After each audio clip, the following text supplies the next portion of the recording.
This video we are going to study about glucocorticoids. Corticosteroids हमारे hormones होते हैं जो कि प्रोड्यूस होते हैं in the cortex of adrenal gland. ये हमारे ग्लूकोकॉर्टिकॉइड, मिनरलोकॉर्टिकॉइड और एंड्रोजन्स हमारे 3 तरह के हार्मोन्स प्रोड्यूस होते हैं हमारी बॉडी से, उसको हम कॉर्टिकोस्टेरॉइड कहते हैं। जो हमारा सिक्रीशन होता है एड्रीनल कॉर्टेक्स का, वो हमारा अंडर कंट्रोल होता है एडिनोकॉर्टिकोट्रॉफिक हार्मोन, जो कि सिक्रीट होता है बाय एंटीरियर पिट्यूटरी और इंटर्न वो रेगुलेट होता है by CRF and plasma corticosterone level. इसका एक टर्म है हमारा, इन पूरे ये जो रिलेशनशिप है इसका टर्म है हमारा hypothalamic pituitary adrenal axis. Next हम फिजियोलॉजिकल यूजेस ऑफ ग्लूकोकॉर्टिकॉइड्स की बात करें तो सबसे पहले ये हमारा मेटाबॉलिक इफेक्ट शो करती है। कार्बोहाइड्रेट, प्रोटीन और फैट मेटाबॉलिज्म पे इसका क्या इफेक्ट होता है।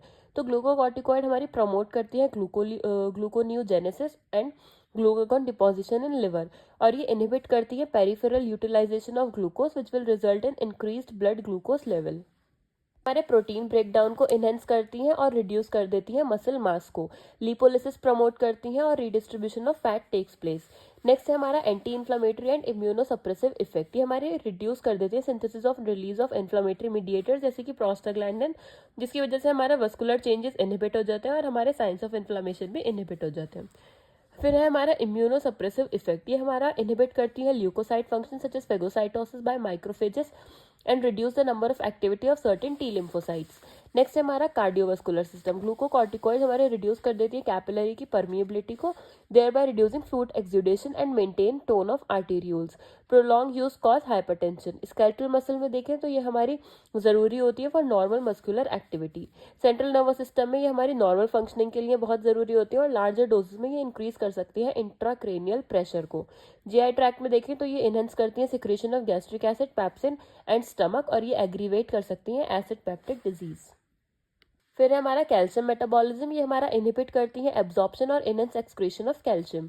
किडनी में क्या है हमारा नॉर्मल मेंटेनिंग नॉर्मल GFR के लिए ये हमारी ज़रूरी होती है ग्लूकोकॉर्टिकॉइड। फीटल लंग्स में क्या होता है हमारे, ये वाइटल रोल प्ले करती है in the development of foetal lungs. Next हम इसके एडवर्स इफेक्ट की बात करें तो सबसे पहला एडवर्स इफेक्ट है इसका कुशनिंग सिंड्रोम। इसमें क्या होता है हमारे मसल्स की वेस्टिंग हो जाती है। पर्पल स्ट्राई, सेंट्रल ओबेसिटी में हमारे पर्पल कलर के स्ट्राई शो होते हैं। स्किन की थिनिंग हो जाएगी और हमारा मून फेस हो जाएगा और सुप्रा क्लेविकुलर हमारा हम्प निकल आएगा। इसको हम कहते हैं कुशनिंग सिंड्रोम। नेक्स्ट है हमारा कुछ बिहेवियरल डिस्टर्बेंसेस देखने के लिए मिलते हैं और इंट्राक्रेनियल प्रेशर भी हमारा इंक्रीज हो सकता है हाई डोजेज में। हमारा ग्लोकोमा और कैटरेक्ट की कंडीशन भी हो सकती है और हाइपरटेंशन हो सकता है। हमारा मिनरलोकॉर्टिकॉइड इफेक्ट भी शो करते हैं और स्टमक डिस्पीजिया भी हो सकता है। एवस्कुलर नेक्रोसिस और ओस्टियोपोरोसिस की कंडीशन भी हो सकती है और इन्फेक्शंस भी कॉज हो सकता है, और ये हमारा HPA एक्सेस सप्रेशन भी हो सकता है।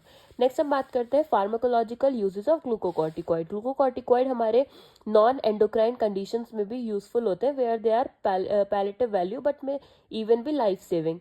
Their anti-inflammatory activity is the basis for their use in many of the conditions where immunosuppressive effect help in some। तो कुछ कंडीशंस हैं जिसमें हम ग्लूकोकॉर्टिकॉइड फार्माकोलॉजिकली यूज करते हैं। वो कंडीशंस हमारी rheumatoid arthritis, osteoarthritis, rheumatic carditis, acute gout, allergic disease like edema, hay fever, shock, bronchial asthma, collagen disease, eye disease, renal disease, skin disease, GI disease, liver disease, hematologic disorder, cerebral edema, malignancy, lung disease, organ transplantation और thyroid storm। इन सारी conditions में हम pharmacologically हम glucocorticoids का use कर सकते हैं।